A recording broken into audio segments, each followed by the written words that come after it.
বাড়ি চলো। আর আমার মনে হয় আপাতত তৃষার ব্যাপারটা হাইডে রাখাই বেটার হবে, কারণ তৃষা এসব করেছে সেসব তুলে ধরতে গেলে তোমাদের দুজনের বিষয়টা সবার সামনে আসবে। জানি না ভাইয়া কিভাবে নিবে, কিন্তু নানু আপু ঠিকভাবে নিবে না। তাই বলছি এখন এসবের পিছনে বুয়া আর লিমন ছিল এতটুকুই সবাইকে জানানো ভালো হবে। পরে কোন উপযুক্ত সময়ে ধীরস্থিরভাবে ভাইয়াকে জানানো যাবে। তৃষার নাম কর্ণকুহরে পৌঁছাতেই দিব্যর কপালের শিরা ফুলে ফেটে ওঠে। পরপর নুয়ে থাকা মাথাটা উঁচু হয়, হাতের আঙুল মুষ্টিবদ্ধ করে কণ্ঠে সমস্ত ক্রোধ ঢেলে বলে ওঠে, তৃষা, ও চিনে না আমাকে, চিনে না সাফওয়ান দিব্য মির্জাকে। ওর কত বড় স্পর্ধা, আমার বাড়ির বুয়াকে দিয়েই এত বড় নোংরা কাজ করেছে। এর শাস্তি কতটা ভয়াবহ হতে পারে ও ভাবতেও পারবে না। তৃষাকে আমি দেখে নিব। আশেপাশের মানুষের জটলা ধীরে ধীরে কমতে শুরু করেছে। ব্যস্ততায় ঠাসা নগরীর ব্যস্ত মানুষেরা যার যার কাজে ফিরতে থাকে। এই শহরের কত রং, কত ঢং, দিনদুপুরে কত কি ঘটে, এসব দেখে শুনে অভ্যস্ত তারা। রাস্তায় মারামারি, হানাহানি এসব আহামরি কিছু নয়। আর নিজ কাজে প্রত্যেকে এতটাই ব্যস্ত যে সময় নষ্ট করে কৌতূহলী হয়ে থাকার বা ইচ্ছে দুটোই খুব কমই থাকে। দিব্য যখন তৃষাকে দেখে নিবে হেনতেন বলছে সেই সময় তনুজা মুখ খোলে। রুষ্ট কণ্ঠে বলে সে, ব্যাস দিব্য, ব্যাস, অনেক হয়েছে। তোমাকে এতটা প্রতিশোধ পরায়ণ হতে হবে না। অন্যকে দেখে নেওয়ার আগে ভালো করে নিজের দিকে একবার তাকাও। তৃষা এসব এমনি এমনিই করেনি, সে কিন্তু রাগ ক্ষোভ থেকেই এটা করেছে। হ্যাঁ, তার হিংসা, রাগ ক্ষোভ পুরোটাই ভুল। তবে তৃষার এই রাগ হওয়া, সেই রাগ মিটাতে ষড়যন্ত্র করার জন্য পরোক্ষভাবে কেউ না কেউ দায়ী। আজকাল অহরহ পেপার, পত্রিকা, সোশ্যাল মিডিয়ায় দেখা যায় তৃষার মতন ষড়যন্ত্রকারীদের হাতে নিরীহ কাউকে বলি হতে। সবার কাছে তৃষারা যেমন অপরাধী, ঠিক তেমনি তৃষারা যার জন্য এমন হিংস্র হয় সেও সমান দায়ী। জানো দিব্য, জানো তুমি, তৃষারা এমন হয় কি জন্য, কিভাবে তারা এতটা হিংস্র হয়? পরোক্ষভাবে তাদেরকে ষড়যন্ত্রকারী বানায় কে, জানো তুমি? নীতি তার সরু ভ্রু দুটো কুঞ্চিত করে তনুজার পানে চেয়ে। দিব্য নির্বোধের মতন চেয়ে, তনুজা কি বলতে চাইছে তা তার বোধগম্য হচ্ছে না। তনুজা মনে মনে তাচ্ছিল্য হাসল। পরপর দিব্যর দিকে আঙুল তাক করে বলল, তোমার মতো দিব্যরা, তোমার মতো প্রতারণাকারী দিব্যরা সমাজে তৃষাদের তৈরি করে। নিজ ভাইয়ের সাথে প্রতারণা করে, ভাইয়ের এক্সের সাথে রিলেশনে যায়। এখানেই শেষ নয়, কাহানি তো আরও বাকি আছে। তারা তো রিলেশনটাকে টাইম পাস হিসেবে নেয়। আজ এর সাথে টাইম পাস, কাল ওর সাথে টাইম পাস। আজ একে ভালো লাগলো রিলেশনে গেলাম, তো কাল আরেকজনকে ভালো লাগলো, নাও ব্রেকআপ, তারপর আরেকজনের সাথে রিলেশন তৈরি করা, সুন্দর অভিনয় করা। তনুজার তাচ্ছিল্য করে বলা প্রত্যেকটা কথা দিব্যর বুকে ছুরির মতো বিঁধছে। ক্ষত বিক্ষত হচ্ছে তার হৃদয়টা। দিব্য চোখ দুটো বন্ধ করে নেয়, তারপর পলক তুলে শূন্য দৃষ্টিতে উপরের দিকে তাকায়। অন্য সময় হলে দিব্য জোর গলায় বলতো, বিশ্বাস করো তনু, তুমি কখনোই আমার টাইম পাস ছিলে না। বন্ধুদের সাথে বাজি ধরে তোমাকে প্রেমে ফেলতে গিয়ে আমি নিজেই তোমার প্রেমে পড়ে যাই। হ্যাঁ, আমি এর আগেও রিলেশনে গিয়েছি, কিন্তু তৃষার প্রতি আমার কোনোদিনও তেমন ফিলিংস আসেনি। এছাড়াও বন্ধুদের সাথে ঘুরতে ফিরতে গিয়ে অনেক সময় মেয়েদের সাথে ফ্লার্টিং করেছি, কিন্তু তাদের কারো প্রতি আমি ভালোবাসা অনুভব করিনি। কখনো কারো জন্য উতলা হইনি, কাউকে একপল দেখার জন্য এক ফোঁটা ছটফট করেনি আমার হৃদয়। তাদের কারো জন্য অস্থির হইনি আমি, কিন্তু তোমার জন্য পাগলামি করেছি আমি। কনকনে শীতের সকালে ঘুম থেকে জেগে কুয়াশার চাদরে মুড়িয়ে রাখা 1.5 ঘন্টার পথ বাইক চালিয়ে ফুল নিয়ে গিয়েছি তোমার জন্য, শুধু তোমার জন্য। তোমাকে আমার প্রতি দুর্বল করতে গিয়ে তোমার আগেই আমি তোমাতে বিমোহিত হয়েছিলাম। আকাশ বাতাস কাঁপিয়ে জোর গলায় বলতে পারবো, আমি তোমার সাথে চিট করিনি। আমি সত্যিই তোমাকে ভালোবাসি, এখানে এক ফোঁটা মিথ্যে নেই। তবে আজ কেন জানি নিজের হয়ে, নিজের ভালোবাসার জন্য সাফাই গাইতে ইচ্ছে করল না দিব্যর। সম্পর্কের জটিল সমীকরণ এসে দাঁড়ালো তাদের মধ্যে। এতদিন দিব্য ইভানকে দায়ী করত, কিন্তু আজ মার্বেলের মতো স্বচ্ছ আর পরিষ্কার হয়ে গেল বিষয়টা। ইভান নয়, এসবের পিছনে ছিল তৃষা। এতদিন ইভানের উপর রাগ ক্ষোভ, জিদ নিয়ে তনুজাকে ফের নিজের করে পাওয়ার স্বপ্ন দেখলেও আজ মুহূর্তেই ফিরে পাওয়া, প্রতীক্ষায় থাকা মন কেমন নিয়ে আসে দিব্যর। দিব্য ভগ্ন, অপরাধী মন নিয়ে মাথাটা নুয়ে ফেলে। তনুজা বড় বড় শ্বাস ফেলে নীতির দিকে তাকালো। দীর্ঘশ্বাস ফেলে বলল, নীতি আমার মনে হয় সত্যিটা বলে দেওয়াই বেটার। কোন কিছু লুকানো ঠিক নয়, পাছে গিয়ে সমস্যা হতে পারে। দিদুন যেভাবে ন্যায় নিবে, তারপর উনিও যেভাবে ন্যায় নিবে। তবে আমি কোন মিথ্যে ছলনার মধ্যে নিজেকে রাখতে চাই না, কোনো কিছু লুকাতে আড়াল করতে চাই না। নীতি অস্থির চিত্তে বলল, তুমি আমার কথাটা একটু রিলাইজ করার চেষ্টা করো ভাবিমণি। দেখো দিদুনকে তো তুমি চিনোই, বড্ড পুরানো আমলের ধ্যান ধারণা তার। তোমার আর ছোট মির্জার কথা জানলে প্রচণ্ড অসন্তোষ হবেন। এবার আসি ভাইয়ার কথায়। ভাইয়ার মনমানসিকতা সম্পর্কে পুরোপুরি না হলেও আমি অল্প স্বল্প অবগত আছি। ছোট্ট থেকে ভাইয়াকে দেখছি। আমার মনে হয় তোমাদের রিলেশনের কথা জানলে ভাইয়া এই সম্পর্কটা স্বাভাবিক রাখতে পারবে না। যেহেতু তোমাদের বিয়ে হয়েই গিয়েছে, এখান থেকে ফেরার উপায় নেই। তনুজা তৎক্ষণাৎ বলে উঠল, নীতি তুমি ভুল বুঝছো। আমি ফিরে আসার কথা আজ পর্যন্তও বলিনি। প্রথম ওনাকে দায়ী করলেও আমি এটা তখনও বলিনি। আর আজও আমি ফেরার কথা বলছি না। দিব্য আড়ালে টপ্ত নিঃশ্বাস ফেলল, নিজেকে স্বাভাবিক করে বলে, নীতি তুই ঠিক বলেছিস। আপাতত তৃষাকে হাইডে রাখো। দিদুন ভুল বুঝে উল্টাপাল্টা কিছু করতে পারে। আর একবার সোসাইটিতে যেটা রটেছিল, ফের ওরকম কিছু রটালে ইভানের সমস্যা হবে। ও মানসিকভাবে ফের অসুস্থ হতে পারে। এই জন্য হলেও সবটা প্রকাশ করার দরকার নেই। সমাজের লোকের কানে একবার কথাটা গেলে আলোর গতিতে ছড়িয়ে দিবে। মির্জা বাড়ির বড় ছেলের বউয়ের তাদের ছোট ছোট ছেলের সাথে সম্পর্ক ছিল। এই ভেবে দিব্য কাটকাট গলায় বলল। দিব্যর বলা ইভানের মানসিক ট্রমার কথা শুনে তনুজা এবার একটু দমে যায়। আর কিছু বলে না। দিব্য নীতিকে উদ্দেশ্য করে বলে, সন্ধ্যা হয়ে আসছে। নীতি তুই তো। থেমে যায় দিব্য। তনুজার নাম সম্পূর্ণ করে না। মস্তিষ্ক সজাগ হয়। তনুজার বলা কথাটা পরপর স্মরণ হয়। 2 সেকেন্ড পর ম্লান স্বরে বলল, নীতি তুই ওনাকে নিয়ে বাড়ি চলে যা। নীতি শুধিয়ে ওঠে, তুমি যাবে না? তুমিও চলো, তোমার সাথেই তো যাওয়া যাবে। দিব্য এদিক ওদিক তাকালো, আমার কাজ আছে, আমি পরে যাব। তারপর একটা রিকশা দেখে হাত উঁচিয়ে ডাকল, এই খালি। পরপর রিকশা আসতেই দিব্য ভাড়া মিটিয়ে দেয়। এক পলক তনুজার দিকে চাইল, তড়িৎ নজর সরিয়ে নীতিকে বলল, যা বললাম তাই কর। আর হ্যাঁ, বাসায় পৌঁছে মেসেজ দিস। নীতির মুখটা মলিন হয়ে আসলো। বুকের ভেতরটায় কষ্ট অনুভব হচ্ছে, তবে বাইরে প্রকাশ করছে না সে। সেদিন রাতে দিব্য যখন নীতিকে তনুজার থেকে শুনতে বলেছিল, তারপর দিব্যর তনুজার দিকে তাকানো, তনুজার দিব্যকে এড়িয়ে যাওয়া, সবটাই নজরে আসে নীতির। সে অনুমান করেছিল, তবে একদম শিওর ছিল না। আজ যখন নিজ কানে শুনল, সেই মুহূর্তে চিনচিনে ব্যথা হয় বুকে। এখন দিব্যর মলিন মুখটা দেখে নীতির মায়া হচ্ছে। ইস, সবাই কেমন ভুল জায়গায় গিয়ে ফেসে যায়। তাদের বাড়ির ছেলেমেয়েদের ক্ষেত্রেই কেন এমন হচ্ছে? নীতি উত্তর খুঁজে পায় না প্রশ্নের। মির্জা বাড়ির লিভিং রুম জুড়ে পিনপিনে নীরবতা বইছে। তনুজা আর নীতি বাড়ি ফেরার পরপরই ইভান আর শিরিন সুলতানা আসেন। নীতির নম্বর থেকে মিশড কল ওঠে আছে দেখে মিটিং শেষে ইভান ব্যাক করে। এদিকে রিসিভ করে না। এর মধ্যে শিরিন সুলতানা ইভানের অফিস রুমে এসে বাসায় ফিরার কথা বলেন। নূরজাহান বেগম ফিরে মৃত্যুর থেকে সবটা শুনে বৌমাকে ইভানকে সাথে নিয়ে তাড়াতাড়ি আসতে বলেন। ইভান 2 হাত প্যান্টের পকেটে গুজে শটান দাঁড়িয়ে। নূরজাহান বেগম গম্ভীর মুখে বসে আছেন। ওনার পায়ের কাছে মেঝেতে বসে বুয়া কেঁদে চলছে সেই আসার পর থেকে। তনুজা সহ বাকিরা দাঁড়িয়ে।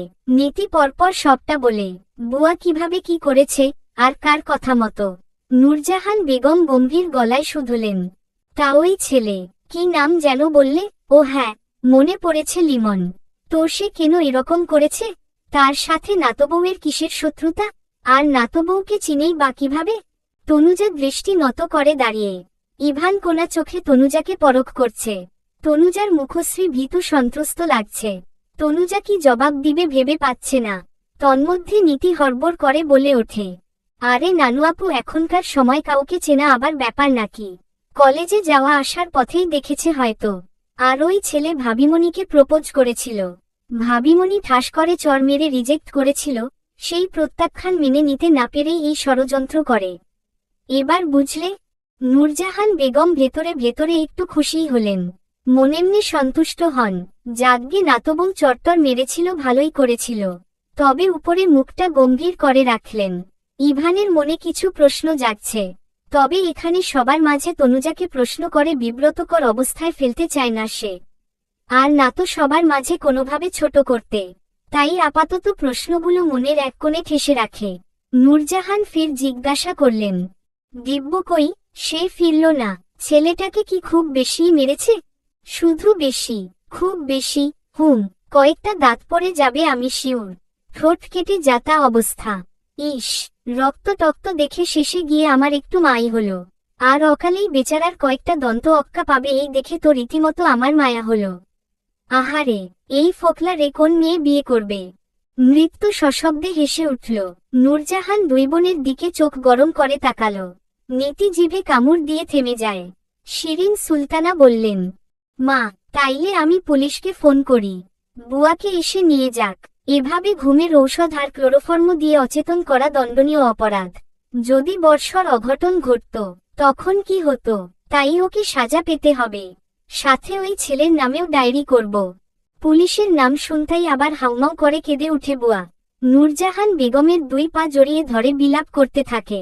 নূরজাহান শব্দ উচ্চারণ করে এক হাতে ছাড়াতে ছাড়াতে বলেন, আহ, ছাড়ো তো, আর থামো। কানটা ঝালাপালা করে দিলে তো দেখছি।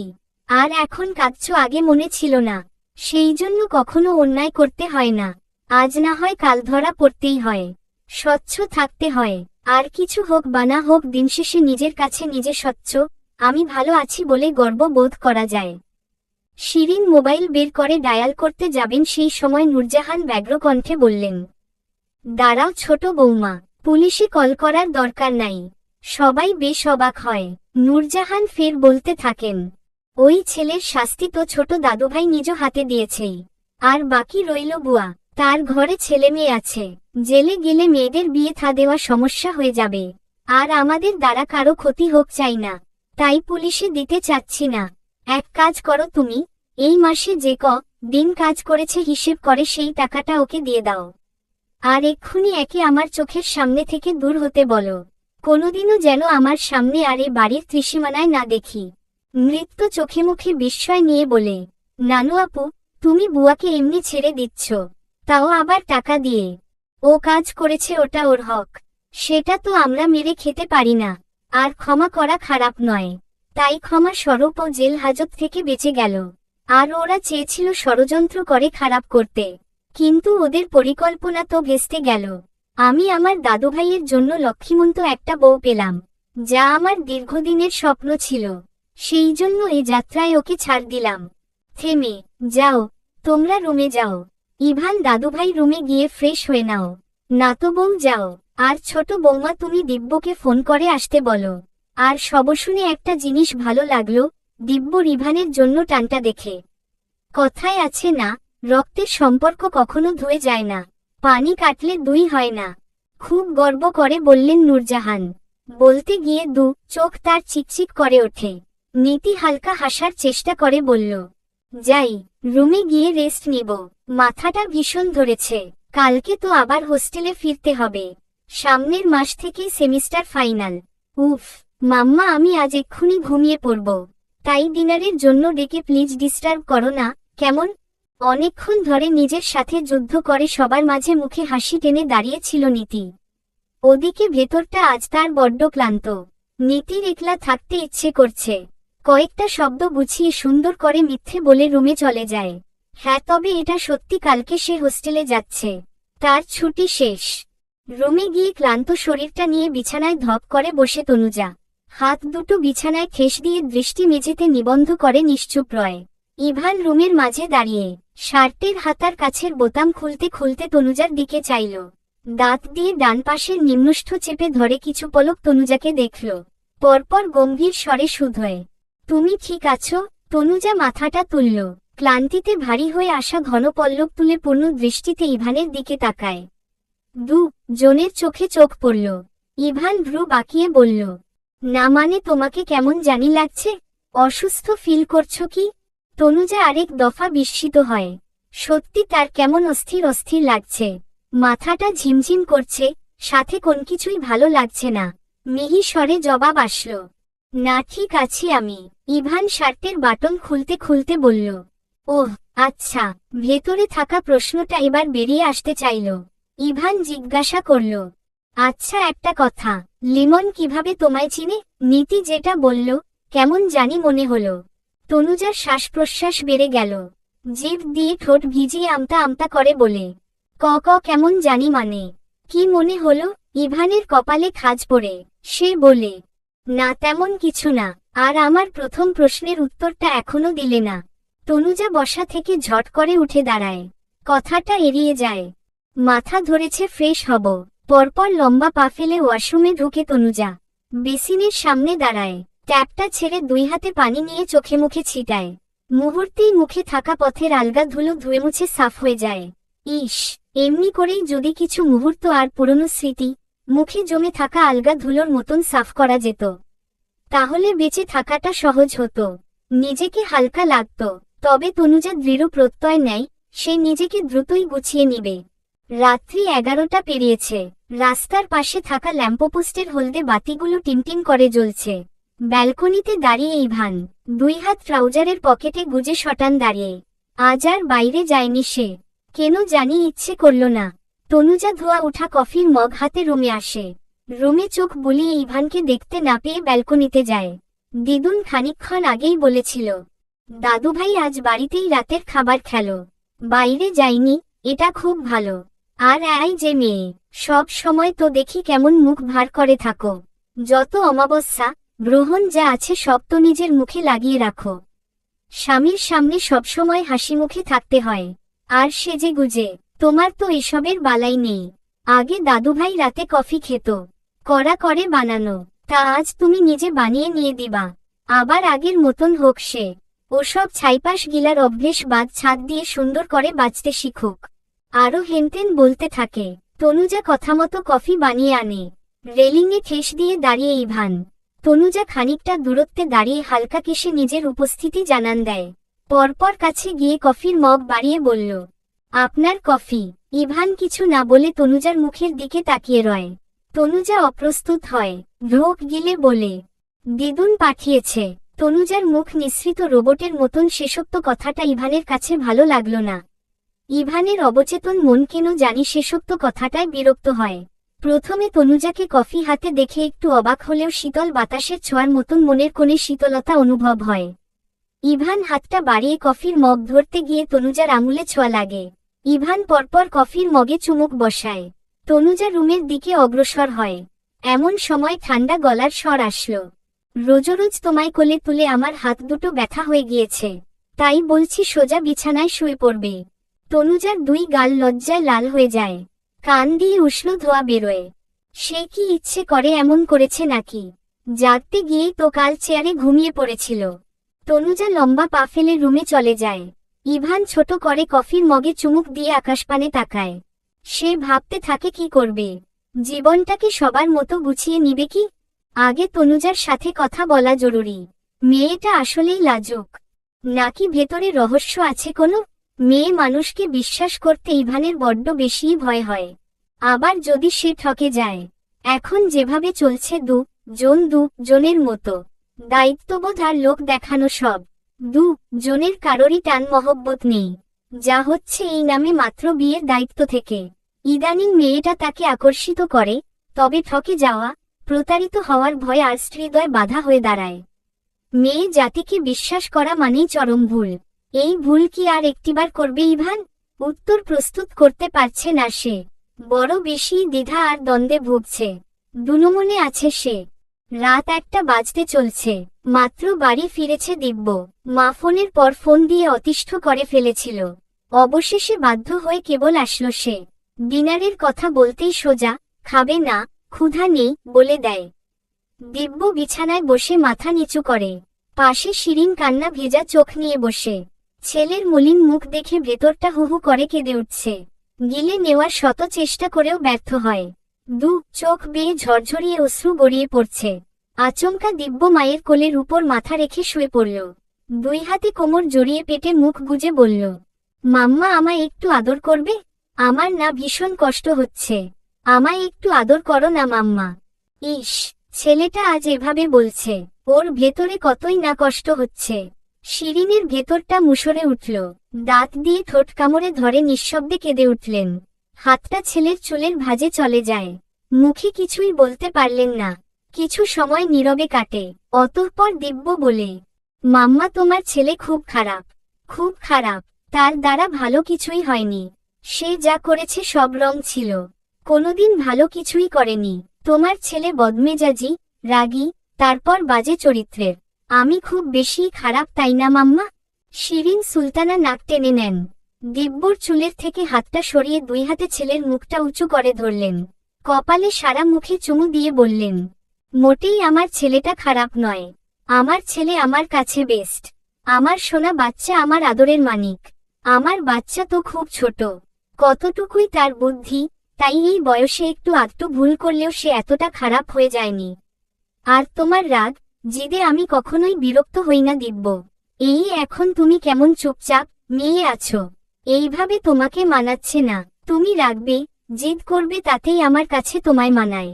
আমার সোনা বাচ্চাটা, তুমি সবটা ভুলে যাও, নতুন করে শুরু করো, দেখবে সব ঠিক হয়ে যাবে। মাম্মা প্রকৃতির বিচার কথাটা মিথ্যে নয়। দিব্য সোনা আমার, তুমি তো খুব স্ট্রং। তাহলে আজ কেন এভাবে বলছো? আর তুমি এমন কোনো বড় অন্যায় করনি। তুমি না জেনেই হয়তো ইভানের উপকার করেছ। তৃষা কখনোই ইভানের বউ হওয়ার যোগ্য ছিল না। দিব্য থামিয়ে দিয়ে বলে, মাম্মা আমার পাসপোর্ট তো তোমার কাছে, কালকে সেগুলো আমাকে দিয়ে দিও। পাসপোর্টের কথা শুনে বুকের ভেতর ধক করে ওঠে শিরিনের। তবে কি দিব্য বাইরে চলে যাওয়ার ডিসিশন নিয়েছে? চলবে।